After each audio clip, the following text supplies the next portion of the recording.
Radio Classique, l'invité de Guillaume Durand avec Le Figaro. Comment oublier qu'il est aussi maire de Pau. François Bayrou, je lis et je rappelle ce que le président de la République déclarait chez nos confrères de Brut le 4 décembre dernier. Peut-être que je devrais faire des choses dures dans la dernière année, dans les derniers mois, parce que les circonstances exigeront et qui rendront impossible le fait que je sois candidat. Donc c'est vraiment une lucidité et en même temps un pari phénoménal, étant donné la situation d'aujourd'hui. Cette question, elle se pose à chacun de ceux qui est en situation d'être président de la République, qui occupe cette responsabilité, plus que cette fonction encore. Parce que c'est une responsabilité historique. J'allais presque dire écrasante dans les moments de crise, et Dieu sait que depuis 4 ans, les moments de crise ont été graves et multiples. Et mon sentiment, en tout cas ce que je vois en regardant l'action et la manière de réfléchir du président de la République, c'est qu'il ne se situe absolument pas dans une séquence électorale. Il se situe dans un moment de responsabilité. Et il a parfaitement conscience que sa tâche, sa mission, elle dépasse de beaucoup les contingences électorales. En tout cas, c'est comme ça que je le vois vivre et réfléchir. Ça veut dire qu'il n'a rien décidé, c'est-à-dire on essaie d'interpréter ce qui est à la fois une action et une réflexion. Il n'a rien décidé de ce que pourrait être son avenir politique. Pourtant, beaucoup disent qu'il ne pense qu'à sa réélection. C'est normal, c'est le cas de tous ceux qui ont occupé cette fonction.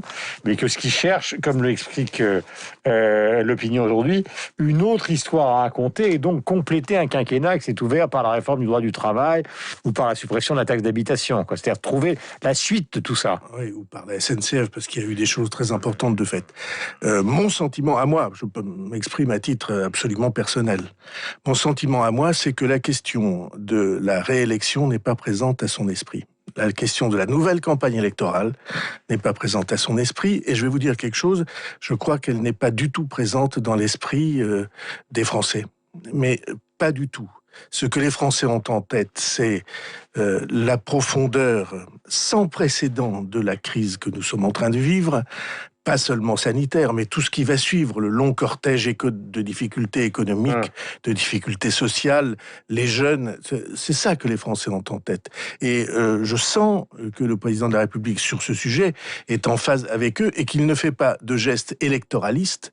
Il prend les décisions, il réfléchit, comme celui qui a la charge d'un pays, qui a la plus importante charge dans un pays qui est dans une crise comme on n'en a jamais rencontré. Est-ce que vous avez l'impression, là je reviens... Depuis la guerre, en tout cas. Est-ce que vous avez l'impression, là, on va faire la navigation, parce que c'est important, entre ce qu'est la mission d'un commissaire qui réfléchit à l'avenir et la mission du maire de Pau. Est-ce que vous avez l'impression que chez vous, par exemple, à Pau, les gens seraient favorables ou comprendraient par un couvre-feu à 18h ?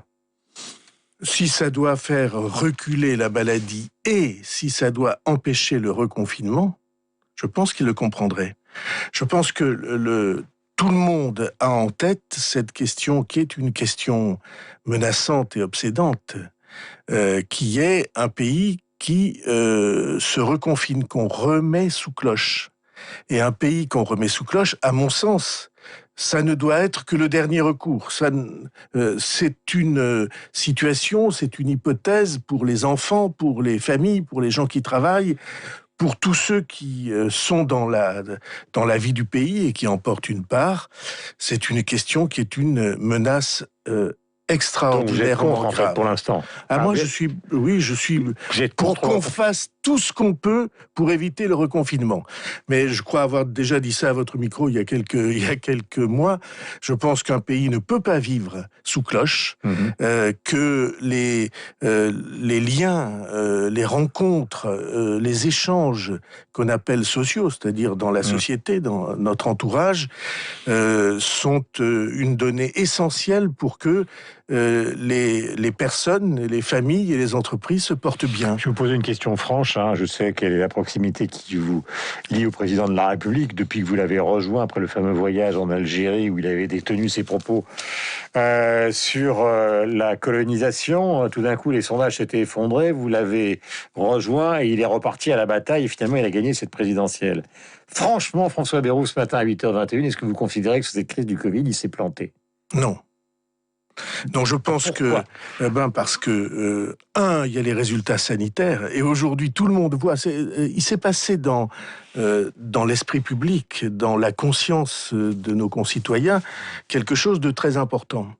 Il y a un mois ou un mois et demi, au début du mois de décembre, probablement, beaucoup de Français avaient en tête l'idée que, en France, on n'avait pas beaucoup de résultats, mais qu'autour de nous, l'Allemagne, l'Angleterre, les grands pays qui nous entourent, eux, avaient obtenu des résultats. Et Masque, les Français, test, vaccination. et les Français ont tout d'un coup découvert que c'était pas vrai et que les résultats obtenus en France étaient plutôt meilleurs. Mais ça, vous pouvez Plutôt pas dire. plus rassurant. Pour les masques et pour les tests, vous pouvez pas dire ça. Écoutez, oui, Dieu sait que nous-mêmes, à Pau, dès la fin du mois de février, nous nous sommes mis à chercher des masques et que nous les avons trouvés et que nous avons aidés.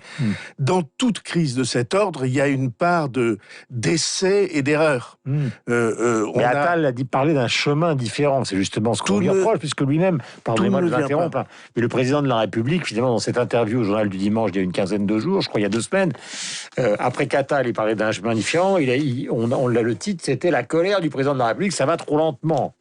Oui, c'est une colère qui, d'une certaine manière, il s'adressait à lui-même, en tout cas au chemin qui avait été fait par le gouvernement. Aucun doute de ce point de vue-là. Je sais très bien que tout n'a pas été parfait.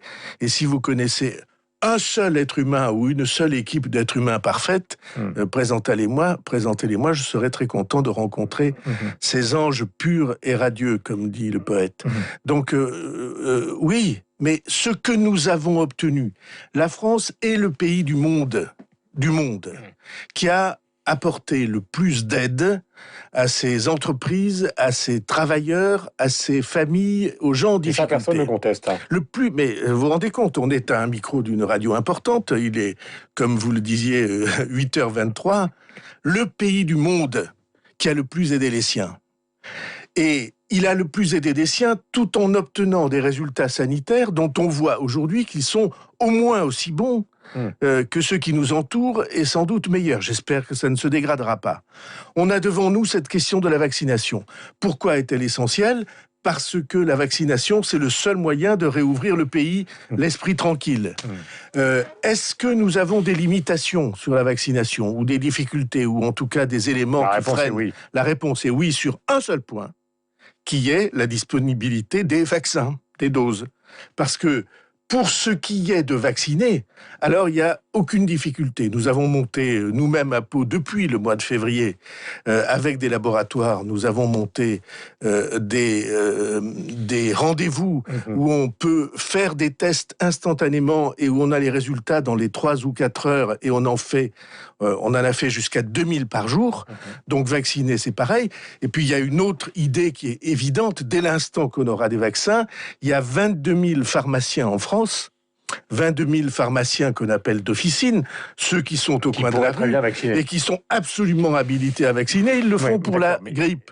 Et donc, il n'y a aucun problème d'organisation, surtout avec le nouveau vaccin Moderna qui arrive, parce qu'il a moins de contraintes de conservation à des températures extrêmement basses. C'est un vaccin, j'allais presque dire, normal de ce point de vue-là. Et donc, il n'y a rien de plus facile que de vacciner. Mais la question, c'est: est-ce que les laboratoires fournissent suffisamment de vaccins ? Et ça, c'est une question à la fois industrielle et médicale. Vous avez dit que les Français étaient conscients que l'État n'avait jamais fait autant pour eux. Il y a une chose qui est une évidence pour tous ceux qui nous écoutent, c'est qu'effectivement, une grande partie de la politique menée par Bruno Le Maire à l'économie est saluée par tout le monde, y compris par des gens de gauche qui ne le disent pas ouvertement, mais qui, au fond, l'approuvent. En revanche, Véran, il y a un problème, puisque tous les patrons de région, que ce soit Rotner, alors c'est plutôt des patrons de région d'opposition, ils sont tous vent debout contre Véran, et ils parlent de scandale d'État. Alors, est-ce qu'il y a un problème typique de la gestion de la santé ? Puis après, je voudrais qu'on termine sur une question politique, parce que dans la perspective de ce que vous pourriez apporter, c'est-à-dire justement la loi sur le séparatisme, l'affaire de l'écologie, est-ce que vous êtes favorable à ce fameux référendum qui avait été évoqué par le président de la République, ou est-ce qu'il ne faudrait pas mieux, en matière institutionnelle, instaurer la proportionnelle pour l'avenir des prochaines élections ? Commençons par Véran. Est-ce que c'est le handicap de Macron, alors que le maire, ce serait son atout ? Je vais vous décevoir. Je ne fais pas de particularité à l'intérieur d'une équipe gouvernementale. Il n'y a qu'un seul gouvernement. D'une certaine manière, tout le monde peut avoir des jugements sur les ministres, et le ministre de la Santé comme le ministre de l'Économie, ils sont présents et ils sont en première ligne. Et personne ne pense qu'ils sont absents, évanescents, Vous avez lu disparus. comme moi, Gérard Larcher dit ce quinquennat, finalement, il ne s'est rien passé. Oui, mais vous voyez bien que ça, c'est des propos... Bah, il est quand même président du Sénat. Excusez-moi, Vous le connaissez par cœur. électoralement polémique. Donc, moi, je ne veux pas jouer à ça. Donc, je ne fais pas de différence à l'intérieur de l'équipe gouvernementale. Et c'est la première question que nous avons. Dans les moments de crise, toute ma vie politique, je n'ai défendu qu'une seule position. Serrons-nous les coudes autour de ceux qui sont en responsabilité. Dans le terrorisme, vous trouverez, chaque fois qu'il s'est passé quelque chose, c'est la position que j'ai adoptée. Dans la crise sanitaire de la santé, c'est la position que j'adopte. La responsabilité, vous voyez à quel point c'est ridicule, les responsables qui font passer l'opposition avant la responsabilité. Vous voyez à quel point chaque fois qu'ils ouvrent la bouche... démocratie anglaise, c'est leur rôle. S'ils sont dans l'opposition et qu'ils font bravo tous les matins... Excusez-moi, vous dites c'est leur rôle dans la conversation démocratique. Excusez-moi, je suis en désaccord avec vous. Et je vais vous dire pourquoi. Quand on est dans une guerre, car c'est une guerre, le président de la République avait utilisé ce terme, quand on est dans une guerre... On fait en sorte que les liens de solidarité, de responsabilité l'emportent sur toute autre considération. Si pendant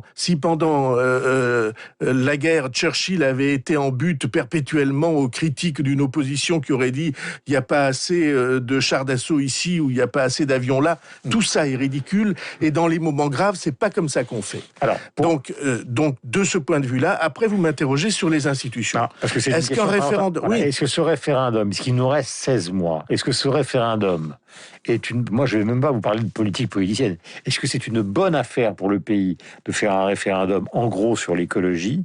On ne connaît pas la question, on ne connaît pas...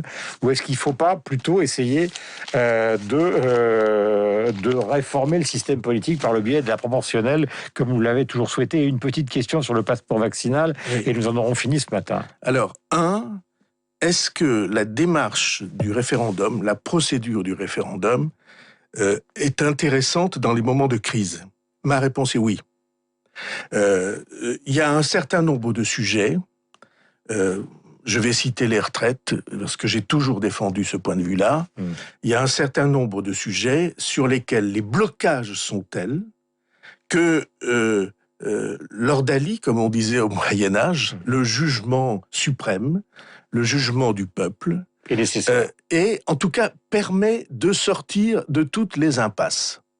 Et De Gaulle l'a toujours pensé comme tel. C'est classe tout risque. Et moi aussi. Oui. C'est dans l'esprit de Macron, ça, il se rend compte qu'un référendum... On n'est pas obligé, comprenez-moi bien. D'abord, il faut que le sujet en vaille la peine. Et je ne sais pas si les modifications de texte autour de la Constitution sur l'écologie sont un de ces sujets qui valent la peine. On en discutera si ça vient. Mais moi, en tout cas, je pense que le référendum est une bonne démarche, est une démarche utile parce qu'elle permet de sortir des blocages d'un pays. Deuxièmement, est-ce qu'il faut changer les institutions et en particulier la loi électorale? Oui. On ne peut pas continuer dans un pays dans lequel le Parlement n'est plus représentatif au bout de quelques mois de la situation réelle du pays. Il y a une loi électorale qui est appliquée par tous les pays européens sans exception. Vous m'entendez? Tous les pays des 27 sans exception utilisent une loi électorale qui est que tous les grands courants d'opinion sont représentés au Parlement pour que précisément le Parlement ait du sens, qu'il puisse dire et faire quelque chose. Et donc j'ai toujours été favorable à cette évolution, je le suis plus que jamais parce que c'est la loi électorale qui permet, dans les moments de crise, d'avoir des coalitions. Oui, même pas les coalitions, ça fait politicien. D'avoir des courants politiques... Ça paraît normal, c'est une culture. Oui, mais... Nous sommes en Ve République. Et le vote majeur, c'est le vote d'élection du président de la République. C'est à partir de ce vote du président de la République que les institutions s'organisent et que les gouvernements se forment. Ça n'est pas à partir des combinaisons parlementaires comme chez nos voisins. Et donc je suis favorable à ce qu'on ait une loi électorale juste, un seul mot, représentant le pluralisme du pays. Ceux qui nous écoutent ce matin retiennent donc que vous êtes favorable donc pour un référendum sur un sujet qui n'est pas forcément celui dont on parle d'ici la fin du quinquennat. C'est une chose importante. Dernier point. D'ici la fin du quinquennat, vous dites ça. Moi, je suis favorable au référendum pour qu'il entre dans nos institutions, après, ce sera pour qu'il entre dans la pratique de gouvernement classique. Vous qui aimez la musique, la culture, le théâtre, etc., il y a beaucoup de gens qui disent le passeport vaccinal, ce serait quand même bien pour qu'on puisse aller au restaurant, au théâtre, au cinéma, etc. Il y a d'autres qui disent oui, mais alors c'est le système à deux vitesses. Enfin, c'est l'éternelle question sociale à la française. Ceux qui l'auront pourront entre guillemets jouir, et ceux qui ne l'auront pas, eh bien resteront chez eux. Couvre-feu à 18h. Est-ce que vous êtes favorable? Oui. Vous savez bien que oui. J'ai défendu cette idée des tout premiers. J'ai ramassé des insultes multiples et variées, mais c'est très simple. Il faut réouvrir le pays. Il faut réouvrir les universités. Il faut que les jeunes puissent de nouveau être dans des activités qui sont les activités de leur âge. Il faut que les commerces rouvrent. Il faut que le travail reprenne, que les restaurants et les bars rouvrent. Comment le faire en sécurité? En s'assurant, si le vaccin est garanti, efficace et sûr. Ce membre de phrase est très important. Eh bien oui, en effet, il faut il faut multiplier les vaccinations. Et tout le monde fait semblant, ou enfin a peur, ou je ne sais pas quoi, il y a des craintes qui s'expriment. Excusez-moi, pour aller en Guyane, on va terminer, parce qu'on est un peu dépassé. Pour aller en Guyane, il faut une carte de vaccination à la fièvre jaune. Pour aller au Cameroun, pour aller au Mali, pour aller en Côte d'Ivoire, il faut une carte de vaccination fièvre jaune. Oui, je suis persuadé que si le vaccin est disponible, alors il faut en répandre l'utilisation et se servir de cela pour ouvrir la vie du pays.